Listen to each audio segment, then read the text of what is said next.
కలిగించిన. ఆయన జేసీ ఫ్యామిలీ వాళ్ళ హిస్టరీలో గతంలో ఎన్నో ఫ్యాక్షన్ కేసుల్లో వాళ్ళ ఆరోపణలు ఎదుర్కొని ఉండొచ్చు, కానీ వాళ్ళ మీద ఒక కేసు పెట్టి జేసీ ప్రభాకర్ రెడ్డి లాంటి వాళ్ళని జైలుకి పంపించింది మాత్రం పెద్దారెడ్డేనా?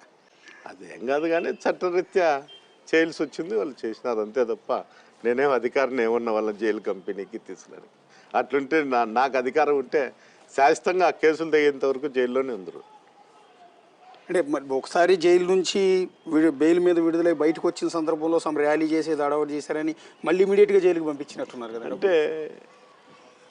అంటే పోలీస్ అధికారులు ఇట్లా ర్యాలీ వచ్చి డిస్టర్బెన్స్ చేయకూడదు అంటే దగ్గర సమీపంలో అంటే యాక్సెప్ట్ చేసింది కానీ కడప జైలు నుండి ఇటుకు రావాలంటే 120-130 కిలోమీటర్లు రావాలి. ప్రతి గ్రామంలో హైవే పైన అల్జడి చేస్తా ఇబ్బందికరమైన పరిస్థితులు ఉంటాయని వాళ్ళు ఇన్స్ట్రక్షన్స్ కూడా ఇచ్చినారు. పోయేటప్పుడు ఓ 10-20 ఎన్నో వెహికల్ వేసుకొని పోగాని హంగామం పోయి ప్రజలు డిస్టర్బ్ చేయద్దని ఇతన్ని ఇన్లే అధికారుల మీద కూడా తిట్టడము ఇవన్నీ జరిగింది.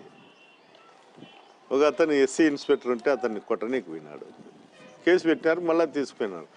అదృష్టం ఏమంటే ఆయనకు మళ్ళీ కొద్ది రోజులు జైల్లో ఉండాల్సిండేది, కరోనా అటాక్ అయిందని ఏదో మేనేజ్ చేసుకుని ఏదో బయటపడి వచ్చినాడు. అంటే అందరూ అనుకునేది ఏంటంటే బేసిక్గా జేసీ ఫ్యామిలీని ఎవరైనా టచ్ చేయాలంటే వాళ్ళ ఇంటికి వెళ్ళి ఒక పర్సన్ని అరెస్ట్ చేసి తీసుకురావాలంటే పోలీసులకు కూడా అప్పట్లో ధైర్యం ఉండేది కాదు.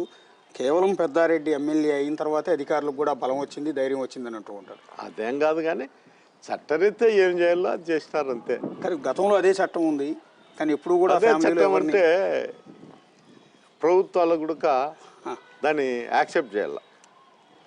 గతంలో ఉండే ప్రభుత్వం చంద్రబాబు నాయుడు గారు ఉన్నారు.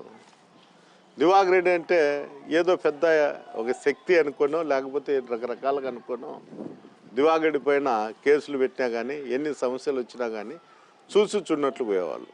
కానీ ప్రభుత్వ అధికారులు అందరూ మీ చేతుల్లో ఉన్నారని గత